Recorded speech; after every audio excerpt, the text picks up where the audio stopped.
جیسا کہ آپ تمام لوگ جانتے ہیں کہ مجلس اتحاد المسلمین نے راجستھان کی سرزمین پر اپنے سیاسی سفر کا آغاز کیا ہے، اور میں آپ کو یہ بات بتانا ضروری سمجھتا ہوں کہ مجلس اتحاد المسلمین پچھلے 65 سال سے بھارت کی سیاست میں اپنا حصہ ادا کر رہی ہے، اور مجلس اتحاد المسلمین نے 65 سال پہلے جب سرزمین حیدرآباد سے اپنے سیاسی سفر کا آغاز کیا تو پہلے مجلس نے لوکل باڈی کے الیکشن میں اپنے کارپوریٹرز کو کامیاب کروایا، پھر اس کے بعد اس وقت آندھرا پردیش ریاست تھی، مجلس کے ودھائک منتخب ہوئے، پھر وقت آگے بڑھتا گیا تو مجلس کا ایک پارلیمنٹ میں ممبر بھی حیدرآباد کی غیور عوام نے ان کو کامیاب کیا۔ آج حیدرآباد میں مجلس اتحاد المسلمین الپسنکھیک سماج مسلمانوں کے لیے تعلیم کے میدان میں پچھلے 35 سال سے بلکہ پچھلے 1984 میں مجلس اتحاد المسلمین نے ایک میڈیکل اور انجینئرنگ کالج قائم کیا۔ میرے عزیز دوستوں اور بزرگوں، پچھلے 40 سال سے یہ میڈیکل اور انجینئرنگ کالج کامیابی سے الحمدللہ چل رہے ہیں۔ ہر سال 150 مسلم بچے اور بچیاں ڈاکٹر بن کر نکلتی ہیں، انجینئر ہر سال قریب 250 یا 300 کے درمیان میں انجینئر بنتے ہیں۔ MBA کا کالج مجلس چلاتی ہے، MCA کا کالج مجلس چلاتی ہے، school of architecture, B pharmacy اور ہاسپٹل مینجمنٹ میں MBA کا کورس کالج مجلس چلاتی ہے۔ تو تعلیم کے میدان میں سرزمین دکن پر بسنے والے مسلمانوں کے لیے مجلس اتحاد المسلمین کے مرحوم قائد سلطان صلاح الدین اویسی نے ان تعلیمی اداروں کو قائم کیا، اور ساتھ ہی ساتھ مجلس اتحاد المسلمین حیدرآباد میں 2 بڑے اسپتال بھی چلاتی ہے۔ ایک کا نام اویسی ہاسپٹل ہے جو میڈیکل کالج سے منسلک ہے، اور دوسرے کا نام پرنسس اسرا اسپتال ہے۔ میرے عزیز دوستوں اور بزرگوں، اسرا ہاسپٹل میں کم سے کم پیسوں میں غریبوں کا علاج کروایا جاتا ہے۔ وہاں پر پیسے کمانے کے لیے اسپتال نہیں چلایا جاتا ہے، بلکہ کم سے کم رقم لے کر اتنی رقم کے اسپتال چل جائے۔ وہاں پر آپ جا کر کبھی حیدرآباد آنے کا موقع ملا تو میں آپ کو دعوت دوں گا کہ آپ جا کر ان تعلیمی اداروں کو دیکھیں، ان میڈیکل کالج کو، ان اسپتال کو دیکھیں۔ میرے عزیز دوستوں اور بزرگوں، یہ سب کیسے مجلس نے قائم کیا؟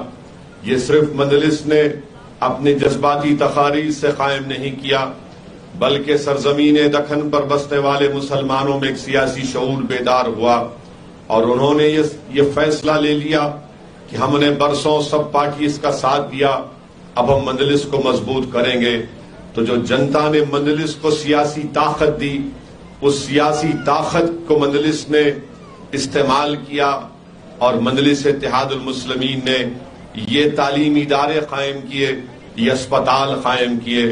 میں آپ سے یہ بتانا یہی چاہ رہا ہوں کہ آپ خود سوچئے، اگر آپ کے پاس اپنی ایک سیاسی طاقت ہوگی، آپ کے پاس اپنی ایک سیاسی پہچان ہوگی، تو جو کام حیدرآباد میں مجلس نے کیا وہ کوئی معیوب بات نہیں ہے کہ لکھنؤ ہو یا راجستھان میں آپ اپنے تعلیمی ادارے قائم کر سکیں گے، کیونکہ لوگ سیاست میں، راجنیتی میں آتے ہیں تو اپنے ذاتی مفاد کے لیے آتے ہیں، دولت کمانے کے لیے آتے ہیں، اپنی شہرت کے لیے آتے ہیں، مگر مجلس وہ واحد سیاسی پارٹی ہے جب عوام نے، غریب عوام نے ان کے لیے تکالیف اٹھائیں، غریب عوام نے مجلس کی کامیابی کے لیے جیل کی صحبتوں کو برداشت کیا، غریب جنتا اور خاص طور سے ہماری ماں اور بہنوں نے حیدرآباد میں مجلس کے لیے بڑی محنتیں اور قربانیاں دیں۔